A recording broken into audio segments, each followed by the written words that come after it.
Well, during all these years, we've been very lucky. Marva Studio today is the family of 20,000 media professionals. We are associated with around about 20,000 our own alumni. So it's altogether 40,000 people who are directly or indirectly connected to the 100 different organizations which we are running under the roof of Marva Studios. And to cut short, we're very happy that we have been able to actually create 9 world records till this time.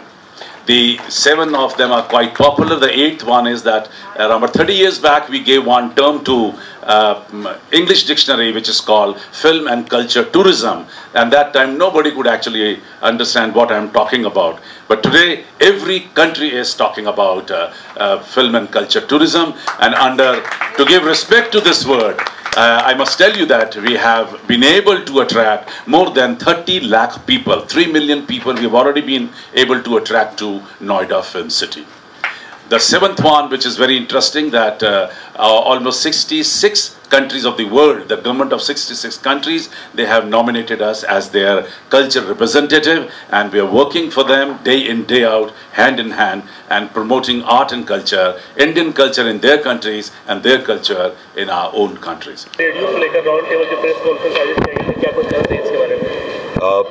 बहुत अच्छा लगा, इतना expect नहीं किया था मैंने कि मैं खुद रेडियो 18-17 साल से कर रहा हूँ, लेकिन कुछ चीज़ें ऐसी थी जो मुझे नहीं मालूम थी, तो वो चीज़ें समझी मैंने, और कुछ चीज़ें ऐसी थी जो शायद लोगों को अंदाज़ा नहीं था, तो मैंने अपना एक्सपीरियंस शेयर किया.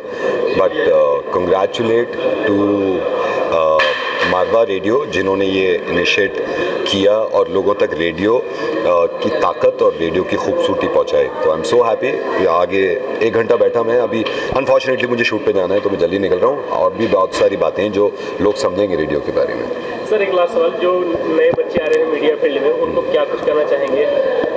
ये मैंने अंदर भी कहा है, ख़ास तौर से जो लोग रेडियो, बल्कि रेडियो ही नहीं, किसी भी डिजिटल प्लेटफॉर्म पे या रेडियो पे अपने आप को आगे बढ़ाना चाहते हैं, तो प्लीज़ नेचुरल रहिए, जैसे आप हैं वैसे रहिए, बनने की ज़रूरत नहीं है, और ये मान लीजिए कि आप बेस्ट हैं, और जिस दिन आपने मान लिया कि आप बेस्ट हैं तो आपको कोई रोक नहीं सकता. तो मैं सिर्फ यही एक मंत्रा समझ लीजिए रेडियो का, ख़ास तौर से जिस तरह आप हैं उस तरह रहिए, बनने की ज़रूरत नहीं है, अपने आप को वैसा दिखाइए जैसे आप हैं. तो रेडियो के लिए राउंड टेबल कॉन्फ्रेंस का आयोजन किया गया, क्या कुछ कहना चाहिए इसके बारे में? मज़े की बात यह है कि रेडियो जो है वो मीडिया का एक सबसे महत्वपूर्ण मीडियम रहा है समय के साथ, क्योंकि एंटरटेनमेंट का दायरा इतना बढ़ गया, टेलीविज़न आ गया, इंटरनेट आ गया और मोबाइल आ गए, तो कहीं ना कहीं रेडियो हल्का सा पीछे दब गया था.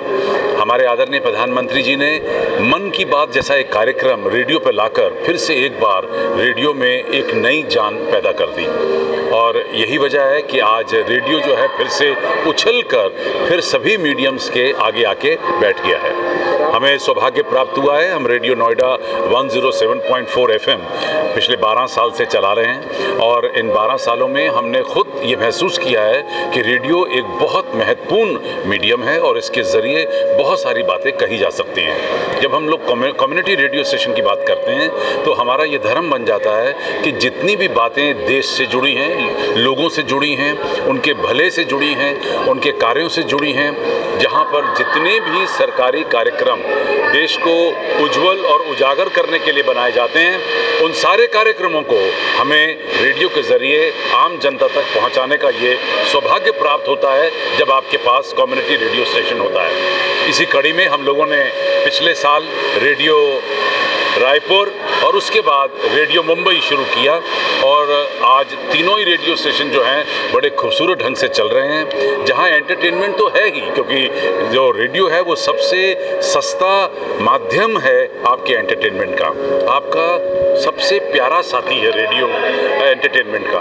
लेकिन जितनी इन्फॉर्मेशन, जितनी एजुकेशन आपको रेडियो के ज़रिए और जितनी जल्दी आसानी से बिना पैसे खर्च होकर मिल सकती है, वो कोई दूसरा माध्यम आपको नहीं दे सकता है. आज इस कॉन्फ्रेंस में क्या कुछ ऐसी बात निकल के आई रेडियो को लेकर जो एक नया मुकाम पर रेडियो को पहुंचाए? देखिए, सबसे बड़ा पर्पस जो रेडियो का आज इस जो राउंड टेबल का था, वो देश के उन सभी महाअनुभवियों को यहाँ बुलाकर उन्हें एक बार फिर से ये जताने की हमने कोशिश की है कि रेडियो एक बहुत महत्वपूर्ण भाग ले रहा है हिंदुस्तान को जागृत करने में, उसको आगे बढ़ाने में, उसकी उज्ज्वलता के लिए। और जब ये बात इन तमाम 50-60 महाअनुभवियों के ज़रिए बाहर निकलेगी तो उसका इम्पैक्ट बहुत बड़ा होता है, उसकी रीच बहुत बड़ी होती है। और जो बात हम लोग अकेले कह रहे थे अब तक, वो बात अब 50 संस्थाएं, 50 बड़े लोग एक साथ कहेंगे, तो आप समझ सकते हैं कि ये ढोल की आवाज़ दूर तक जाए। टेबल कॉन्फ्रेंस का आयोजन किया गया रेडियो को लेकर, क्या कुछ कहना चाहेंगे? आज इस पर विचार विमर्श हो रहा था कि रेडियो की उपयोगिता, इसकी प्रासंगिकता क्या है, आजकल इसमें डिक्लाइन हो रहा है या बढ़ोतरी हो रही है। और हम लोग सबकी राय थी कि रेडियो का महत्व हरदम रहेगा, क्योंकि ये एक ऐसा माध्यम है जो कि दूर दूरस्थ इलाकों में भी इसका उपयोग होता है, गाँव में। और ये एक ऐसा माध्यम है जिसमें कोई तार लगाना या वायर लगाना जैसे टीवी में होता है, उसकी कोई ज़रूरत नहीं होती। आप खेतों में भी सुनते हैं, आप किसान हैं, काम कर रहे हैं, अपने कान में लगा लीजिए तो आपको गीत भी आ जाएंगे और आपको संदेश भी मिलते रहते हैं। हमारे प्रधानमंत्री जी मन की बात कहते हैं, जितनी पहुंच रेडियो की हो सकती है वो टीवी या कोई और माध्यम से नहीं हो सकती है। तो इसका महत्व हम लोगों की राय में हरदम रहेगा। सिर्फ एक चीज़ ये देखने की, जैसे टेक्नोलॉजी की प्रगति हो रही है, एडवांस हो रहा है, उस टेक्नोलॉजी का उपयोग भी होना चाहिए।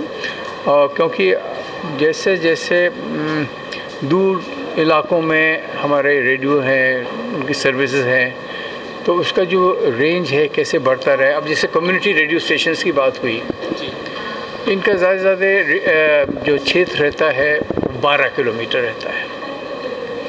अब 12 किलोमीटर में आपके 100 गांव हो जाएंगे, 150 गांव हो जाएंगे, तो इसको कैसे बढ़ाया जाए?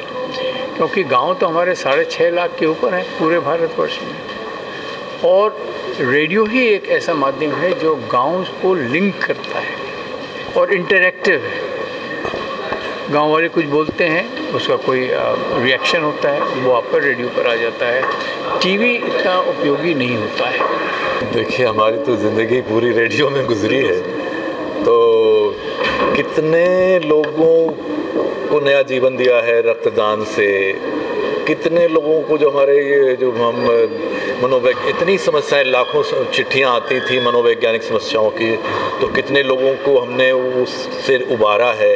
तो आकाशवाणी ने इतना कुछ किया है कि उसके लिए घंटों बात हो सकती है। लेकिन आज जो ये हुआ यहाँ पे, खास करके कम्युनिटी रेडियो पर भी बात हो रही थी, अभी योगेंद्र नारायण जी ने भी कहा।